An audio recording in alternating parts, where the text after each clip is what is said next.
Assalamualaikum warahmatullahi wabarakatuh. Subhanallah, alhamdulillah, wa la ilaha illallah, wallahu akbar. Allahumma sholli ala Muhammad wa ala ali Muhammad. Dipancarluaskan langsung dari Jalan Jenderal Sudirman nomor 1 Kompleks Masjid Darussalam, Sangatta, Kutai Timur, Suada 91.1 FM, Radio Informasi dan Inspirasi Keluarga. Alhamdulillah sahabat Suada, hari ini edisi 26 Ramadan 1445 Hijriah bertepatan dengan tanggal 6 April 2024. Sahabat siar Anda Bang Darda kembali dapat menyapa sahabat di Inspirasi Sore Kajian Iftar. Baik sahabat Suada, kita awali jumpa kita dengan mengucapkan basmalah. Bismillahirrahmanirrahim. Apa kabarnya sahabatku semua? Semoga senantiasa sehat, selalu berbahagia dan dalam lindungan Allah Subhanahu wa taala. Amin ya rabbal alamin. Ya sahabat Suada, sore hari ini kita kedatangan Ustadz dari Samarinda kembali bersama Ustadz Kiai Haji Ahsanul Ahmad LC. Assalamualaikum warahmatullahi wabarakatuh Ustadz. Waalaikumsalam warahmatullahi wabarakatuh. Sehat Ustadz? Alhamdulillah sehat. Gimana antum kabarnya sehat ya? Alhamdulillah, masya Allah Ustadz. Ustadz yang di akhir-akhir Ramadan Ustadz, semoga tetap semangat nih sahabat di rumah. Amin. Nah oleh karenanya Ustadz akan berbagi bersama kita semua tentang mengantar Ramadan pulang. Nah maksudnya apa sahabat Suada? Yuk kita dengarkan Ustadz Ahsanul Ahmad. Silakan Ustadz. Bismillahirrahmanirrahim. Alhamdulillah, salatu wassalamu ala sayyidina Rasulillah Muhammad ibn Abdillah wa ala alihi wa sahbihi wa man nawalah, amma ba'd. Rabbi syrah li sadri wa yassir li amri wahlul 'uqdatam min lisani yafqahu qawli. Allahumma 'allimna ma yanfa'una wanfa' ma 'allamtana wa zidna ilma. Allahumma hdina wahdi bina waj'alna sababan liman ihtada. Subhanaka la ilma lana illa ma 'allamtana innaka antal alimul hakim. Allahumma amin. Alhamdulillah rabbil alamin. Para pendengar radio Suada yang dimuliakan oleh Allah Subhanahu wa taala, puji dan syukur kehadirat Allah. Hari ini hari ke 26 bulan Ramadan. Semoga seluruh amal ibadah kita yang dilaksanakan selama bulan ini dikabulkan oleh Allah Subhanahu wa taala. Amin amin Allah. Dan semoga yang tersisa betul-betul menjadi akhir yang baik. Khitamuhu miskun, begitu Allah menyebutkan dalam Al-Qur'an. Penutupnya adalah penutup yang indah. Masya Allah. Dan ini yang harus kita menjadi poin utama kita, karena dalam hadisnya Nabi pernah menyampaikan begini, innamal a'malu bil khawatim. Sesungguhnya amal itu dinilai oleh Allah, nanti dilihat ujungnya, penutupnya yang dilihat. Makanya kenapa ada istilah husnul khatimah, su'ul khatimah, karena sebenarnya itulah yang menjadi kita selama hidup ini berhasil enggak atau enggak. Itu bisa dilihat dari bagaimana nanti orang yang ketika dia meninggal. Ketika orang dia meninggal nanti itu dia husnul khotimah, berarti dia berhasil dalam hidup. Itu orang sukses itu kalau dia bisa husnul khotimah. Beramal juga begitu. Ramadan ini, jadi ini ada dua hadis nih. Kalau permulaan itu dimulai dengan innamal a'malu binniyat. Segala perbuatan itu tergantung niatnya. Itu kalau mau memulai. Iya. Tapi kalau sudah berproses, nanti dilihat berhasil atau tidak amal kita ini. Nabi mengatakan innamal a'malu bil khawatim. Sesungguhnya semua amal itu lihatlah dari penutupnya. Makanya dari sinilah ulama juga memberikan pesan, kamu itu kalau mau mencari panutan, mau mencari contoh, maka jangan jadikan panutan itu orang yang masih hidup. Yang jadi panutan itu orang yang sudah meninggal. Kenapa? Karena orang sudah meninggal ini udah jelas. Udah jelas. Orang yang hidup itu belum tentu, kita nggak tahu nanti. Fa innal aisha la ya'manul fitan. Orang yang masih hidup itu tidak aman dari fitnah. Ada orang yang selama ini kita bangga-banggakan, Masya Allah Ustaz begini. Ternyata beberapa hari kemudian berubah. Astagfirullah, kok dia jadi kayak gitu? Ada gitu kan? Iya benar Ustaz. Banyak banget begitu. Banyak yang gitu. Makanya Allah itu Nabi itu tidak pernah lepas berdoa. Allahumma ya muqallibal qulub, tsabbit qulubana ala dinik. Ya Allah yang membolak-balikkan hati, ini hatiku tetapkan dalam yang agamamu, dalam hal-hal yang engkau ridho, yang engkau cintai. Kan itu tadi paham betul ya. Masya Allah. Jadi dimulai dari niat yang benar, kemudian prosesnya baik, nanti insya Allah maka terakhirnya Allah itu akan memberikan penutup yang baik. Masya Allah. Penutup yang baik inilah yang kita ingin. Ini mau dibuktikan nih di bulan Ramadan nih. Karena kan kita saksikan sendiri di masjid-masjid. Hari pertama full sampai saya pernah hadir sholat subuh awal-awal Ramadan kemarin itu sampai nggak dapat parkiran. Padahal saya mau ngisi pengajian. Masya Allah. Saya rutin ngisi di masjid itu tuh, ya Allah. Iya. Kemana semua orang-orang ini pas di luar Ramadan? Saya kan tiap subuh juga ngisi di masjid itu. Masya Allah. Tapi enggak sebanyak itu, mah. Tapi begitu Ramadan awal-awal ya. Awal-awal ya Ustaz ya. Tapi makin terjadi kemajuan. Maksudnya sopnya maju ke depannya. Makin maju. Masya Allah. Ini karena tidak menyadari bahwa, atau mungkin sadar tapi belum sanggup atau tidak bisa mengalahkan godaan yang datang dari dalam dirinya sendiri. Maka ini yang saya sampaikan. Ini insya Allah Ramadan. Kalau umpamanya Ramadan kita 30 hari, berarti masih ada 5 hari lagi ya. 4 hari lagi. Kalau 3 hari ya Allah. Kalau 29 berarti tinggal 3 hari lagi. Nah, semoga yang tersisa ini betul-betul kita manfaatkan. Justru yang lalu-lalu ini, makanya kemarin saya khutbah Jumat judulnya itu menangis lah. Kenapa kita menangis? Ya Allah, Ramadan udah mau selesai. Saya udah diampuni dosa saya enggak nih? Iya. Saya diterima amal saya enggak nih? Menangis, kita harus menangis. Itu amal saya sering sampaikan kalau udah akhir-akhir Ramadan, ceramah saya itu aja. Yang pertama, tolong nih kita lihat Ramadan udah mau selesai. Kalau bisa menangislah. Kenapa kita harus menangis? Karena menangis itu kan udah bisa dibuat-buat. Iya. Itu betul-betul Allah yang ngasih, Allah yang memberikan. Dan sebenarnya itu api neraka nggak ada yang bisa padamkan. Air sebanyak apapun, damkar seluruh dunia dikumpul buat nggak bakalan padam itu api neraka itu. Tapi padam itu api neraka gara-gara ada orang meneteskan air matanya. Dia bilang, ya Allah, banyak dosaku. Langsung itu api neraka padam ya. Karena kan Nabi bilang ada dua mata nggak bakalan disentuh oleh api neraka. Mata yang pertama itu matanya orang yang di Gaza sekarang. Orang yang lagi berjihad tuh, berjaga menghalau musuh, jangan sampai menghancurkan negerinya. Itu nggak bakalan disentuh api neraka, itu mata-mata orang kayak gitu. Masya Allah. Tapi kalau begitu berarti sedikit betul orang yang bisa selamat dari neraka. Makanya Nabi ngasih pesan yang kedua, ada cara lain. Walaupun kamu nggak berjihad, walaupun di mana kamu berada, bahkan mungkin sedang sendiri di kamarmu, ada mata satu lagi yang itu tidak akan disentuh api neraka. Mata yang mana? Mata yang menetes air matanya keluar. Air yang akan memadamkan api neraka itu, karena dia keluarkan tetesan-tetesan air mata dari kedua matanya, karena dia mengingat dosa dan kesalahannya. Jadi gampang sekali biar kita ini bisa memadamkan api neraka. Cobalah sering-seringlah menyendiri. Terkadang kalau itikaf itu ya kita cari tempat yang mojok lah. Jangan ngobrol kalau itikaf itu. Jangan ngumpul-ngumpul, cari tempat yang tersembunyi agak jauh dari orang. Sembunyi mukanya, doa, ya Allah, udah Ramadan udah mau selesai. Malam-malam saya tidak tahu, kalaupun saya tarawih saya diterima enggak ya? Kalau saya ini begini, oh ya Allah. Itu nanti nangis kita kayak gitu tuh. Ingatlah masa-masa mungkin suatu saya pernah sendirian, enggak ada yang tahu, enggak ada yang lihat saya lakukan dosa ini, dosa itu, ya Allah, cuma kamu yang tahu ya Allah. Saya lakukan kesalahan ini, mestinya bisa saja kamu bongkar itu aibku, tapi kamu tutupi, ya Allah. Itu nggak terasa nanti air mata akan keluar. Kita minta ampun sama Allah, ya Allah, ini Ramadan benar nggak? Jangan sampai ini Ramadan terakhir buat saya. Semoga nanti tahun depan masih bisa ketemu dengan Ramadan. Jadi kalau nggak bisa menangis, carilah, coba dengarin ceramah itu, cari ceramahnya Ustadz Muhasab itu sambil biar nggak mengganggu pakai headset mungkin. Kalau lagi itikaf di masjid dengarin tuh. Itu ibaratnya ini aja sebagai pemantik aja. Kalau udah nangis, udah tutup itu, langsung doa sendiri, ya Allah. Sampaikan. Nggak ada hal yang paling indah bagi seorang hamba itu kecuali dia ngadu curhat sama Allah. Oh ya Allah, indah sekali tuh. Seberat apapun masalah kita, kalau udah kita kayak gini, ya Allah, Allah, ya Allah. Memang masalahnya nggak langsung selesai saat itu, tapi hati kita plong. Utang sebanyak apapun. Saya bilang kayak gini, saya banyak utang nih. Bukan utang saya. Kita diminta ngurus yayasannya minta lagi beli tanahnya belum lunas. Harus dibayar, udah ditagih banyak lagi.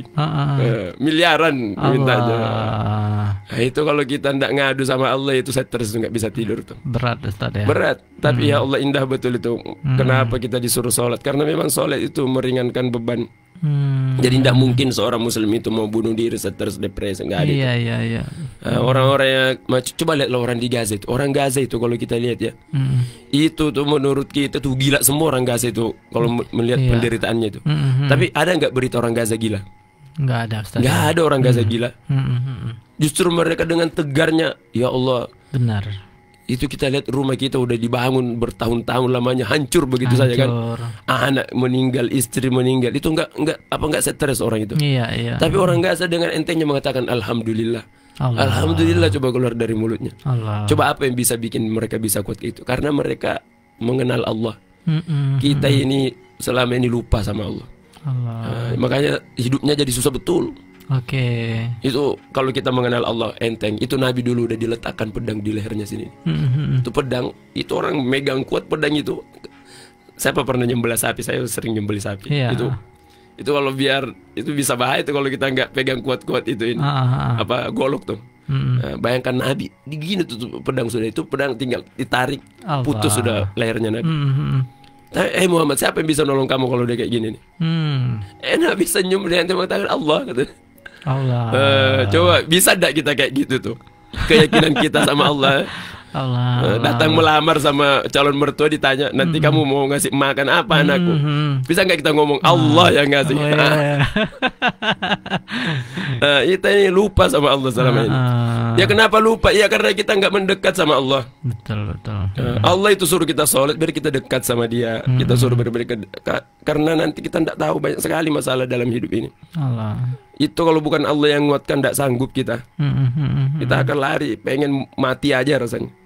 Tapi dengan kita dekat sama Allah, memang masalah tidak selesai. Memang kalau saya berdoa langsung datang uang miliaran depan saya buat bayar utang, kan nggak datang. Tapi hati ini jadi kokoh. Betul. Ditagih biasa aja, senyum-senyum, gitu kan? Itu yang penting sebenarnya. Nah, itulah rahasianya orang Gaza hari ini. Tenang ya Ustaz. Tenang hatinya. Ada orang karena saking jauhnya dari Allah. Apa sandalnya hilang aja udah kayak kiamat dunia. Itu kan? HP-nya hilang. HP-nya hilang kayak udah kayak sudah yang nggak ada lagi sudah gunanya hidup. Kenapa bisa kayak gitu tuh? Coba tanya. Itu kita dengan Allah gimana sih hubungannya? Makanya kata para ulama, ini hadis Nabi mungkin ya. Man wajadallah wajada kulla syai. Siapa yang udah dapat Allah, dia dapat sudah segala-galanya. Wa man faqadallah faqada kulla syai. Siapa yang sudah kehilangan Allah, kehilangan dia semua-semuanya. Inilah kesempatan Ramadan nih. Makanya kita mau antar bulan Ramadan dengan sebaik-baiknya. Bahasanya tadi kita mengantar Ramadan pulang. Karena gara-gara Ramadan itu kita merasakan ya Allah dekat betul kita dengan Allah ya. Yang dulunya kita ngajinya mungkin susah. Sekarang begitu Ramadan bisa ngaji berjus-jus. Masya Allah. Kuat kita duduk. Tadi kita nggak ada sholat malam begitu Ramadan, ya Allah 20 rakaat tarawihnya berjus-jus dibaca dalam sholatnya kan. Bisa Ustaz ya? Bisa gitu Ramadan itu. Kita yang dulu susah betul bangun subuh, ini tiap hari jam 3, jam setengah 3, jam 2 bahkan udah bangun. Karena mau makan sahur kan. Makanya saya bilang bulan Ramadan betul-betul mengembalikan kita kepada posisi kita yang seharusnya sebagai seorang hamba Allah. Karena dia udah mau pulang nih. Masa dia pulang begitu aja nggak ada gitu. Maka kita mengantar Ramadan pulang itu antara dua hal. Dengan satu rasa sedih, makanya saya bilang menangis lah di akhir-akhir Ramadan ini. Karena menangis itu bukan untuk siapa, untuk kita diri kita sendiri juga. Hati kita akan plong. Kemudian janjinya Nabi, tidak bakalan disentuh itu matamu oleh api neraka, karena kamu meneteskan air matamu takut sama Allah. Bukan cuma netes, kalau bisa nangis sesenggukan kayak anak kecil. Itu luar biasa tuh. Ya karena ya Nabi gitu loh, diceritakan sama sahabat. Itu Nabi sholat malam. Saya dengar beliau baca Al-Quran, itu dengar kayak suara orang gitulah. Itu kenapa bisa gitu? Karena dia menghayati apa yang dibaca. Dia ingat mungkin ya Allah gimana nanti saya meninggal. Nanti kalau saya dikafani, kalau saya dikuburkan, atau nanti saat malaikat mencabut nyawa saya kayak gimana nanti. Di samping itu kita tetap harus bersyukur. Alhamdulillah ya Allah, sudah 25 hari, 26 hari Ramadan nih. Gitu harus bersyukur tuh. Jadi sedih dan bersyukur. Antara sedih bersyukur juga. Sedih karena kita akan ditinggalkan, dan bersyukur karena ya insya Allah semoga yang lewat-lewatnya ini diampuni Allah semua, diterima semua. Itu kan ada hadisnya Nabi bilang, ada orang nih, itu panjang ceritanya, tapi intinya nih, itu sahabat Nabi mimpi Iya. melihat dua orang temannya. Nah, yang satu ini banyak sekali ibadahnya, yang satu biasa aja. Nah, kemudian yang satu ini meninggal mati syahid. Nah, bayangkan ya, orang yang mati syahid itu pahalanya luar biasa. Iya, iya. Nah, yang satunya lagi tidak mati syahid, Yang biasa tadi. yang biasa-biasa aja tadi. Ya, dia ibadah juga tapi tidak sebanyak yang satu ini. Akhirnya dia dilihat oleh di depan pintu surga. Nah, begitu di depan pintu surga, yang ceritakan sahabat Nabi namanya Tolha bin Ubaidillah. Tolha ini sahabat Nabi yang dijamin masuk surga. Dia yang mimpi melihat dua temannya tadi ini.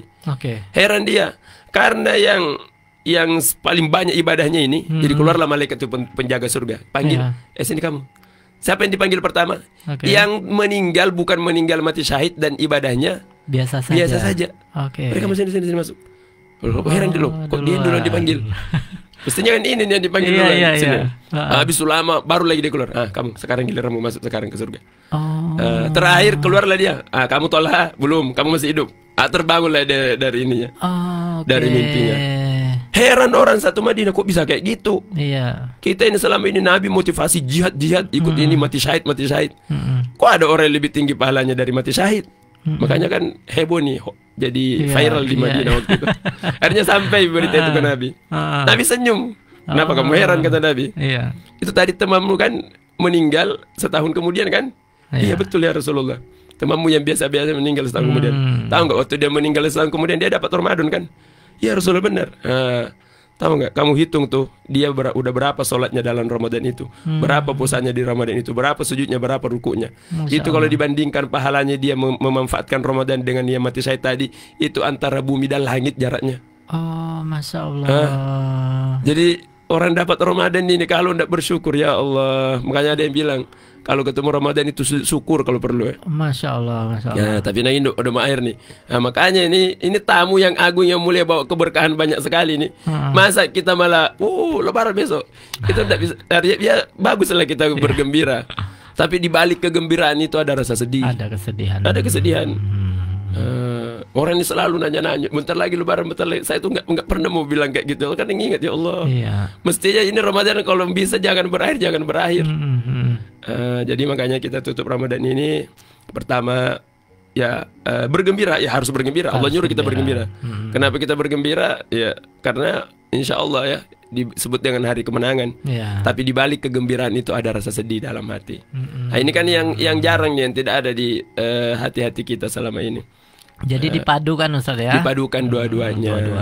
Masya Allah. Jadi di balik kegembiraan harus gembira, makanya kita bertakbir, makanya kita beli baju baru. Nah, itu perintah Nabi tuh.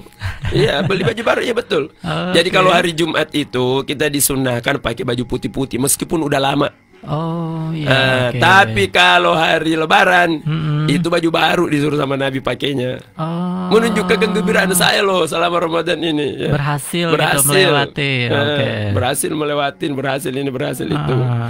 Ya gitu. Jadi karena untuk menunjukkan juga bahwa Islam itu agama yang indah, lihatlah. Bahkan hari Lebaran itu semuanya disuruh turun. Perempuan yang tidak pernah keluar, saya kan di Mesir dulu. Itu kalau udah hari Lebaran banyak sekali orang tidak pernah lihat, tapi kita keluar semua. Tiba-tiba keluar. Ini dari mana orang-orang ini semua ini? Kan kita Lebarannya, makanya dianjurkan Lebaran itu di tanah lapang. Kenapa di tanah lapang? Biar yang haid, yang berhalangan itu bisa duduk hadir mendengarkan khutbah gitu. Jadi emang kita disuruh bergembira saat itu. Ya harus bergembira, makanya dilarang puasa itu dosa orang puasa pas hari raya. Gak boleh lagi, tidak ada orang boleh bersedih. Kenapa kita disuruh menunaikan zakat fitrah? Karena Nabi tidak mau ada orang sedih pas hari raya itu. Orang miskin harus dikasih makan, orang ini harus diberikan seluruh sumber kebahagiaannya. Masya Allah. Jadi kembali lagi kita melepas Ramadan ini, ingat hadis Nabi tadi, innamal a'malu bil khawatim, setiap amal itu tergantung penutupnya. Jadi kita berhasil di Ramadan ini nih. Lihatlah nanti di berapa pasca hari Ramadan setelah itu. Iya. Di sini juga nih di menjelang penutupan Ramadan menjelang penutupan ini ya. Jadi penutupan ini kan penutupnya kan? Iya. Kan, ibaratnya gini nih, itu kuda, katanya orang yang penunggang kuda ini, yang kuda pacu. Itu kuda pacu kalau sudah mau mendekati garis finish itu makin kencang larinya. Makin karena dia udah lihat kan, begitulah kita. Kayaknya orang lomba lari gitu juga kan. Awal-awal lari pelan. Tapi begitu udah dilihat, udah mau sampai finish itu makin digas tuh. Berarti ibadah kita harusnya makin kencang, Ustaz, ya? Harusnya makin kencang. Bukan makin rame mallnya kan. Bukan ya gitu mestinya. Itu yang terjadi. Makanya kita ingatkan nih. Ya alhamdulillah sekarang di mana-mana udah rame namanya itikaf. Dulu kan jarang tuh. Waktu saya kecil nggak ada itikaf itu. Iya benar. Sekarang masjid rame. Semoga insya Allah semua masjid, tidak satu pun masjid di dunia ini kecuali ada yang itikaf tuh. Iya. Sebagai pertanda bahwa kita mau makin serius. Apalagi kan yang mau akhir-akhir Ramadan udah libur tuh. Nggak ada lagi kerja kan. Apalagi alasan kita. Kalau mungkin selama ini besok saya kerja, saya tidak bisa tidur lama-lama. Cobalah di akhir-akhir Ramadan itu tidak usah tidur lagi sudah. Ini sekarang udah libur kan. Besok libur kan. Udah libur, Ustaz. Besok hari Ahad, hari Senin, hari Selasa libur terus sudah tuh. Coba itu ibaratnya dibalas dendam lah. Selama ini orang tarawih saya nggak sanggup tarawih, orang datang tahajud saya nggak bisa tahajud. Malam-malam terakhir ini buktikan ya Allah ini nih. Kemarin-kemarin itu saya nggak bisa datang karena masih banyak pekerjaan. Sekarang ya Allah nggak ada lagi. Saya sekarang sudah bebas, besok libur. Besok baru kita tidur. Nanti pas selesai malam itu kalau perlu nggak usah tidur. Masya Allah. Lawan dulu lah. Apalah susahnya kan. Makanya kenapa ke masjid? Kan di masjid rame-rame tuh. Oh, ada semangat. Ada semangatnya. Kalau di rumah, wah lihat kasur, aduh, kayaknya enak betul nih kalau baring-baring nih. Lihat bantal, lihat ini, makanan ada banyak. Di masjid mau ngapain coba? Kesana kemarin nggak ada orang ngaji semua kita lihat. Kalau nggak ngaji sholat. Nah itu tujuannya kenapa kita disuruh itikaf di masjid, biar bisa saling motivasi, biar bisa ngerasain, oh begini ternyata rasanya sholat berlama-lama itu. Iya. Dan yang paling penting tadi kalau udah itikaf di masjid, usahakan itu HP dimatikan sudah. Karena ada juga datang ke masjid itikaf malah main game dia. Iya. Dan jangan tergoda untuk ngumpul-ngumpul tadi, Ustaz, ya. Jangan ngumpul kalau bisa. Itu kan waktu itikaf itu waktu kita berdua-dua sama Allah. Iya. Berdua-dua sama Allah, di situ kita ngomong ya Allah. Panggil, nah itu indah sekali tuh manggil, nyebut nama Allah itu ya Allah. Nggak ada lagi mungkin kalau ada kebahagiaan keindahan yang ngalahin itu. Cobalah kalau rasakan lagi susah bilang ya Allah. Itu apalagi tidak ada, tidak terasa itu air mata kan keluar, bahkan kita kan kayak indah sekali rasanya itu. Ketenangan hadir langsung, Ustaz, ya? Allah turunkan, Allah datangkan itu kebahagiaan luar biasa. Dan itu hanya bisa dirasakan kalau kita menyendiri. Masya Allah. Gimana itikaf kan rame, kan ada tempat-tempat kosong, cari tempat kosong tersembunyi nggak dilihat orang di balik-balik tiang gitu kan. Balik-balik apa gitu, pojok-pojok masjid. Gitu. Kayak bawa kayak gini nih, jadi bisa tutupi muka. Gimana caranya pokoknya yang penting bisa menyendiri. Jadi kita rame-rame tapi cari kesendirian. Rame-rame itu biar menyemangati diri. Udah mau tidur, lihat orang masih ngaji, kok saya tidur ngaji lagi Masya Allah. Udah mau ini lihat orang lagi sholat, akhirnya kita bangun lagi. Udah malas-malas tadi mau bangun, ternyata orang udah berdiri semua di saf nih, akhirnya kita terbangun kan. Jadi itu tujuannya kenapa disuruh kumpul di masjid. Bawa semua keluarga gak apa-apa. Baik. Sekarang ada kemudahan, nggak punya kendaraan, ambil tuh anak istri bawa semuanya ke masjid, semua bawa bantalmu. Mending kita tidur di masjid. Apalagi udah disediain sahur kan. Di Darussalim ada lengkap disediain sahur, apalagi gratis lagi semuanya. Ya Allah, gampangnya itu nyari keselamatan. Bayangkan coba kalau kita lagi kayak gitu tuh, dicabut nyawa kita oleh Allah. Ya Allah, keindahan apalagi coba itu. Lagi pergi itikaf di masjid, lagi baca Quran, ternyata Allah nyabut nyawa kita. Ini semua tutup terakhir. Masya Allah. Ada ulama di Mekah itu. Saya harap kalau kita datang ke Mekah, coba cari datang beliau ziarah ke sana. Rumahnya masih ada di Mekah. Dulu beliau menjadi pengajar di Masjidil Haram. Guru besar beliau di sana itu. Tapi karena ada sesuatu dan akhirnya beliau tidak diizinkan lagi, nggak boleh ngajar lagi. Akhirnya bahkan beliau pengen diusir, bahkan udah pernah mau dihukum. Ya pokoknya orang banyak nggak suka sama beliau. Tapi ini Masya Allah, beliau ini orang soleh, cucu Nabi. Ulama besar, ahli hadis, profesor, doktor dalam bidang hadis, alumni Al-Azhar. Jadi dari Mesir beliau, walaupun beliau tinggal di Mekah, beliau belajar di sana. Tapi sekarang yang ninggalin rumahnya itu beliau udah meninggal tahun 2004 yang lalu. Masya Allah. Beliau meninggal itu, ini cerita husnul khatimah ya. Beliau meninggal itu malam Jumat, 15 Ramadan, ba'da sahur. lagi nunggu waktu subuh dalam keadaan istighfar. Astagfirullah. Itu kan Allah. kalau kita mau sholat subuh, apakah amal yang dilakukan itu, ini sepanjang malam udah tahajud nih.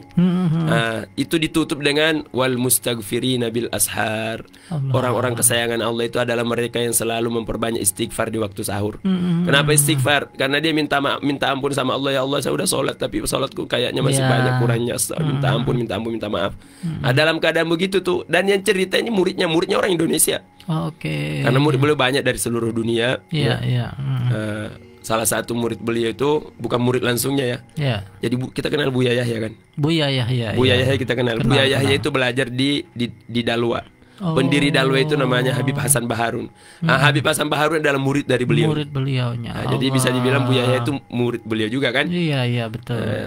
Nama beliau Abuya Muhammad Sayyid Muhammad bin Alawi Al-Maliki Al-Makki. Orang lebih sering menyebut namanya Abuya Maliki. Masya Allah. Abuya Maliki beliau meninggal di saat itu. Lagi nunggu azan subuh, istighfar di waktu sahur. Setelah makan sahur, disaksikan oleh murid-muridnya beliau meninggal di malam Jumat 15 Ramadan. Jadi malam Jumat aja orang meninggal itu, kata Nabi, atau hari Jumat meninggal itu udah nggak disiksa di kubur. Apalagi ini bulan Ramadan. Masya Allah. Dan ternyata apa yang terjadi, kebiasaan di Mekah itu orang yang sudah dikubur tuh, orang yang sudah dikubur akan dibuka lagi kuburnya setelah 2 tahun, 3 tahun, 4 tahun, 5 tahun. Kenapa? Karena mau diangkat tuh tulang-tulangnya nanti biar diganti sama yang lain. Oh begitu Ustaz ya. Nah begitu ya. Nah, dan ada 2 guru besar kita di Indonesia begitu. Satu orang Banten, tapi dia ulama lama, sudah lama sekali. Imam Nawawi namanya, Imam Nawawi Banten. Dan satu beliau ini Abuya Malik. Abuya Malik itu setiap mau dibongkar selalu masih utuh, bahkan harum itu kuburan. Masya Allah. Itu nggak berubah tuh. Bayangkan dari 2004 sampai sekarang udah berapa tahun tuh? Sekarang 2024. 20 tahun Ustaz. 20 tahun kan? Masih utuh itu jasad. utuh. Makanya nggak pernah dibongkar lagi. Udah biarin aja, jangan dibongkar-bongkar lagi. Allah. Ini, dan beliau ada di jarak rumah beliau itu kalau dari Mekah Masjidil Haram itu kita naik taksi kurang lebih 10 menit aja. Tapi memang nggak banyak yang tahu. Kalau nanti tanya sama mahasiswa atau orang belajar di sana, saya mau ke rumahnya Abuya Malik. Saya berapa kali 2 kali saya datang ke rumahnya. Itu kita pulang itu pasti bawa banyak hadiah. Hadiah ilmu dan hadiah, memang dikasih hadiah ini. Iya. Terakhir tahun kemarin saya ke sana. Tapi sekarang yang nyambut anaknya juga ulama juga anaknya nih. Masya Allah. Kalau ada yang simpan nomor HP saya itu di WhatsApp itu, foto profil saya itu saya dengan beliau anaknya. Oh gitu. Itu nggak saya ganti-ganti tuh 2 tahun. Masya Allah. Kenang-kenangan yang kenangan ya. Walaupun saya udah kali kedua datang. Kali pertama pas berangkat haji dulu bersama teman-teman dari Al-Azhar, masih waktu itu. Sama kemarin saya berangkat bersama istri. Itu beliau luar biasa. Itu waktu datang tahun kemarin tuh, ada rombongan datang dari Yaman 1 bis. Semua yang datang dikasih hadiah. Masya Allah. Sarung, dikasih kitab, dikasih banyak sekali. Masya Allah. Istri sendiri kan sendiri perempuan, disuruh tinggal di kamar, katanya dia itu daging kambing ada 1 kilo kayaknya dikasih ke saya. Masya Allah. Masya Allah. Jadi kenyang fisiknya, kenyang batinnya. Masya Allah. Nanti Masya tulis Allah. Abuya Maliki. Dan sekarang yang melanjutkan namanya Said Ahmad, anak beliau. Nah, itu cerita, maksudnya contoh bagaimana orang mengakhiri di bulan Ramadan mendapatkan husnul khotimah. Ya Rabbi. Insya Allah semoga kita semua husnul khotimah. Amin. Ramadan ya Allah, ini menjadi amin. Ramadan terbaik dan bukan Ramadan terakhir. Amin ya Allah. Semua tahun depan kita ketemu lagi, bisa dengar lagi dari radio Suara Darussalam lagi. Amin ya Allah. Masih bisa merasakan nikmatnya ibadah di bulan ini Ustaz ya. Betul. Masya Allah. Nah, makanya itu juga tadi banyak-banyak berdoa, ya Allah jangan jadikan ini Ramadan terakhir. Ya, siap. Seandainya pun Ramadan terakhir, maka jadikanlah saya betul-betul sudah diampuni, udah bersih saya, Allah. Allah. Balik kalau minta, ya Allah tahun Ramadan tahun depan, balikan tahun sebanyak-banyaknya berapa tahun ke depan lagi, ya Allah. Ini mungkin terima kasih banyak. Semoga semua kita menjadi husnul khotimah di dalam bulan Ramadan ini. Amin ya Allah. Semua amal kita diterima, saling mendoakan. Amin. Tolong doakan saya, sebutkan nama saya dalam doa-doa kita. Terima kasih banyak atas segala perhatiannya. Barakallahu fikum. Wallahul musta'an wal istiqlan. Assalamualaikum warahmatullahi wabarakatuh. Waalaikumsalam warahmatullahi wabarakatuh. Masya Allah Ustadz Ahsan. Terima kasih Ustadz atas sharingnya, atas motivasinya untuk kita semua. Semoga tadi kita menemui Ramadan tahun berikutnya dalam keadaan sehat walafiat. Amin ya rabbal alamin. Baik sahabat, demikian kebersamaan kita di kajian iftar sore hari ini. Terima kasih atas partisipasinya. Semoga Allah Subhanahu wa taala membalas dengan pahala yang berlipat ganda. Amin ya Allah. Kita tutup dengan hamdalah. Alhamdulillah rabbil alamin, dan doa kafaratul majelis. Subhanakallahumma bihamdika asyhadu an la ilaha illa anta astaghfiruka wa atubu ilaik. Wassalamualaikum warahmatullahi wabarakatuh. Waalaikumsalam.